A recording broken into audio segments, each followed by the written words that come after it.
พี่น้องก้องห้วยไร่เดินทางไปให้กำลังใจญาติ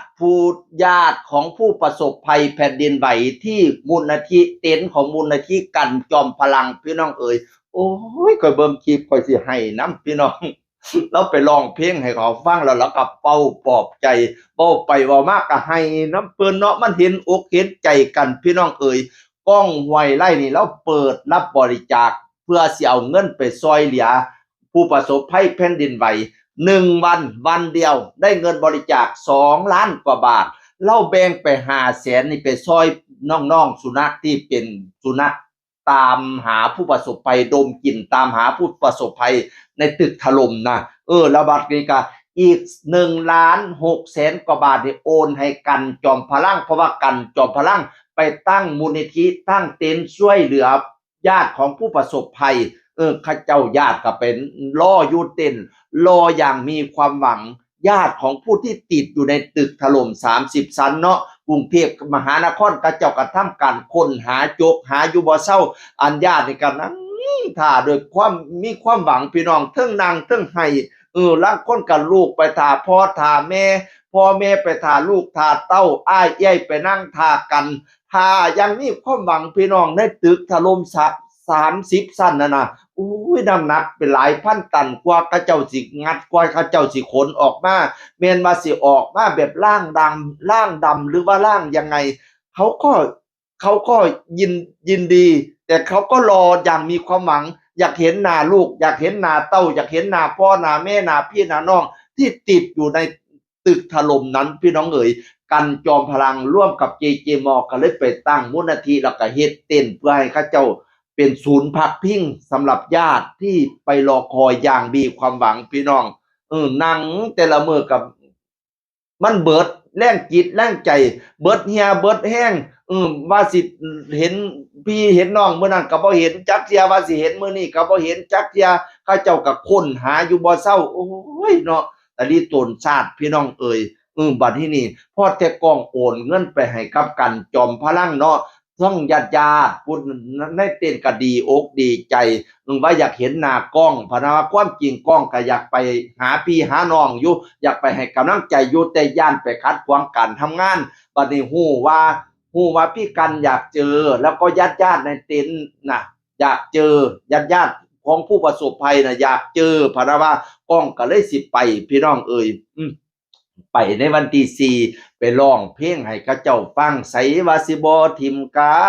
นเทิงร้องเทิงให้พี่น้องเอ๋ยบัดนี้นี่ก็ไปโอบกอดให้กำลังใจผู้นั้นกำลังใจผู้นี้เว้าไปแล้วก็ให้ไปแล้วเข้าใจถึงชีวิตคนอีสานว่ามันทุกข์ยากลำบากเราเคยเป็นกรรมกรก่อนที่เราสิได้เป็นศิลปินชื่อเสียงโด่งดังชีวิตเราตั้งแต่เกิดมาจนฮอด28ปีลำบากมากๆชีวิตคนอีสานปากกัดตีนถีบ คันบ่ทุกข์บ่ยากเพราะว่าสิได้มาที่กรุงเทพเนี่ยเพราะว่าผู้ใดบ่มีผู้ใดอยากหนีบ้านหนีเฮียนหนีซ่านมาอยู่ห่างไกลพ่อแม่หลอกละว่านั่นน่ะไปด้วยความทุกข์ความยากเขาเจ้าเฮ็ดหยังก็เฮ็ดเบิดชีวิตคนอีสานค่อยประสบมาแล้วปานว่าน่ะถ้าคนอีสานเฮ็ดอีหยังเฮ็ดให้ผู้ใดผิดอกผิดใจก็ขออภัยเด้อลางเที่ยก็อาจสิเสียงดังแหน่สังสรรค์แหน่นั่นๆได้พบปะสังสรรค์กันปานว่านั่นน่ะแล้วก็ให้กำลังใจทั้งต่างดาวพร้อมเกิดเป็นคนนี่บ่ว่าสิเป็นคนประเทศอิหยังก็ตามสร้างเราคือคนเหมือนกันเราอย่าไปแยกเขาอันนั้นคือคนเขาอันนี้คือคนประเทศเราคือคนเหมือนกันควรรักกันดูแลกันโอ้ยเราเว้าไปเทิงเว้าเทิงไปข้อยเบิ่งข้อยอาจสิเป็นคนตลกโปกฮาแต่ข้อยคันแต่อีกจังหวะหนึ่งข้อยพ้อคลิปน้ำตาไหลนี่ข้อยให้ไว้ข้อยให้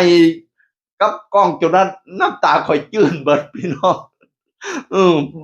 หวังแต่พาตามาให้จนว่าน้ำตาไหลเข้าเพตาข่อยเบิดแล้วล่ะพี่น้องโอ้ยข่อยสิเบิ่งจากคลิปก่อน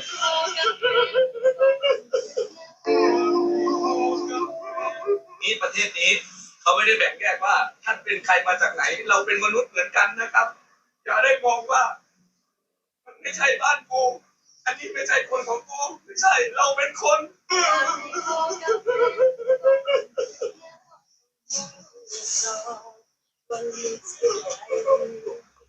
ลูกสบายดี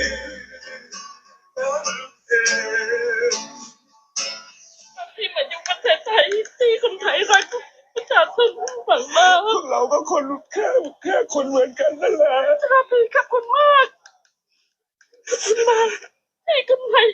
สำหรับประชาชนของเราทุกคนต่างๆที่มาทำงานทุนที่นี่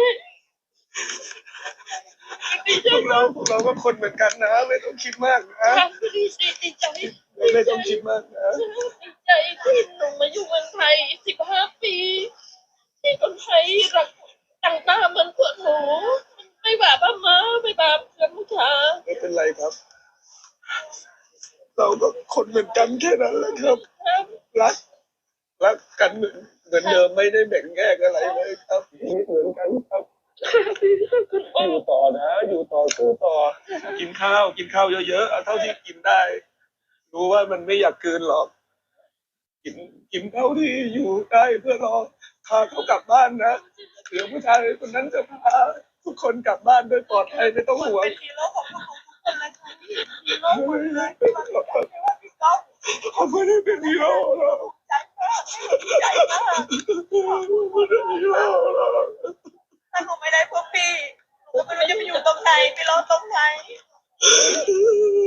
ผมไม่ใช่ฮีโร่หรอกผมแค่เข้าใจพวกพี่แล้วผมอยากมาผมตั้งใจมาว่าอยากมาทำให้มันดีกว่านี้ผมขอโทษผมอดไม่อยู่จริง อะไรครับพี่ได้ยินพี่มาหนูดีใจแล้ว ๆครับผม ที่มันหนูมาอยู่ตรงนี้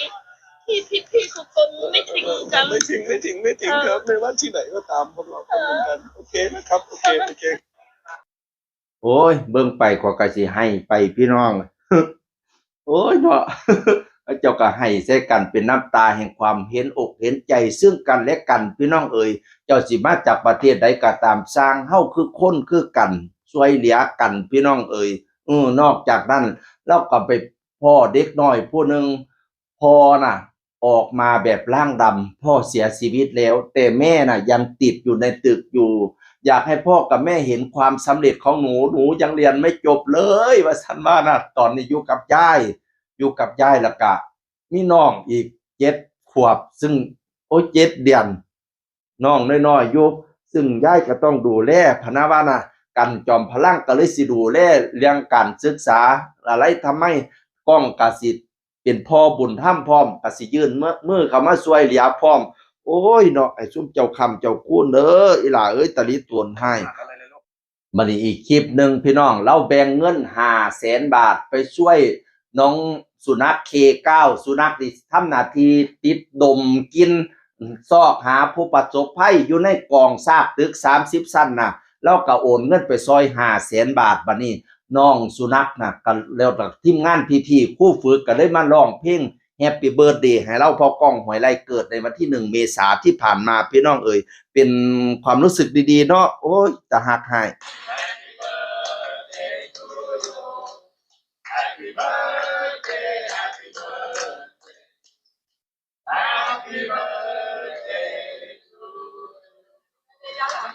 Happy Birthday เด้อบักหลาเอ้ยกองไผไล่เอ้ยให้เจ้าคำเจ้าพูนเพิ่มพูนไพศาลบริวารปั๊มพร้อมคนน้อมนับถือเงินค่ำอย่าได้ขาดมือขาดผงขาดไทยให้ได้อยู่บ้านหลังใหญ่ปราสาทเงินปราสาทค่ำคอยค่าแห่น้ำเป็นเงินเป็นแสนใส่ข้อใส่แขนสุดศอกผู้ขาสิบอกให้เจ้ามีอายุวันนั่งสุขังพลังเด้อมันยืนอีพ่อเอ้ยซอยมนุษย์โลกนำกันโอ้ยข้อยเบิ่งคลิปยามนี้ยามใดข้อยน้ำตาข้อยสิไหลพี่น้อง ข้อยดีใจนำเลาบ้านเกิดเลาก็ให้เลาคำเข้ากุ้นความจริงข้อยเสนอข่าวเลาดูอยู่เลาไปซอยเหลือทั้งนั้นทั้งนี้เนาะ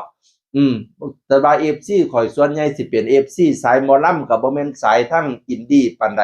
ก็เลยบ่ได้เข้ามาซึมเข้ามากดไลค์กดหยังปานใดตอนนี้แต่ว่า FC ทั้งอื่นนี่กดไลค์ให้เราหลายเป็นหมื่นเป็นแสนพุ่นพี่น้อง FC สายอินดี้เราก็หลายบัดนี้ FC สายหมอลำก็ไปเบิ่งไปแย่งเราได้เด้อเราเป็นคนดีผู้หนึงที่ข้อยอยากนำเสนออยู่บัดนี้นี่เบิ้ลปทุมราชเบิ้ลซึ่งเป็นเพื่อนซี่เป็นน้องรักของเราก็สิเข้าไปซอยคือกันตอนนี้โอนเงินเข้าไปแล้ว100,000 บาทแล้วก็จะไปพบปะกับญาติผู้ประสบภัยในวันที่5ช่วงบ่ายเด้อเพราะว่าตอนที่กันโทรหากล้องนั่นโทรบ่ได้ก็เลยโทรไปหาเบิ้ลมาติดต่อกล้องให้แน่บัดนี้ก็เลยชวนเบิ้ลมาพร้อมพี่น้องบัดนี้เบิ้ลก็เลยโอนเงินมาก่อนแล้วก็สิเข้ามาช่วยเหลือในวัน ที่5สิมาเยี่ยมญาติๆในวันที่5แล้วกันจอมพลังนี่ล่ะได้ตั้งศูนย์ให้คนได้พักพิงญาติๆก็ขอบคุณอยู่กับกองกับว่านี่ล่ะคือเทวดาผู้แท้เฮาบ่ต้องไปหาเทวดาน้ำป่าน้ำเขาบ่ต้องไปขูดต้นไม้ดอกกันจอมพลังนี่ล่ะคือเทวดามาตั้งเต้นศูนย์พักพิงให้ญาติบ่ได้มาเฝ้ามารอพอญาติๆก็มาเฝ้ารอก็บ่รู้ว่าสิเฝ้าอยู่ไดเด้บ่มีหม้องให้พักให้เซาน่ะเพราะว่ารอญาติที่ติดอยู่ในตึก30ชั้นไงมานั่งรออย่างมีความหวังพี่น้องเอ๋ยก็ได้กันจอมพลังนี่ล่ะมาตั้งมูลนิธิศูนย์พักพิงขึ้นสาธุให้เจ้าฮงเฮียงเลี้ยงเหลี่ยมคือกันเด้อพากันมั่นยืนสาธุเด้อเจริญสุขผู้สุขคนเอาไว้ซะนี่ละเอามาเว้าข่าวดีๆของผู้มีน้ำจิตน้ำใจดีๆงามสู่พี่สู่น้องฟังเสียงอื่นคนเก่าสวัสดีครับ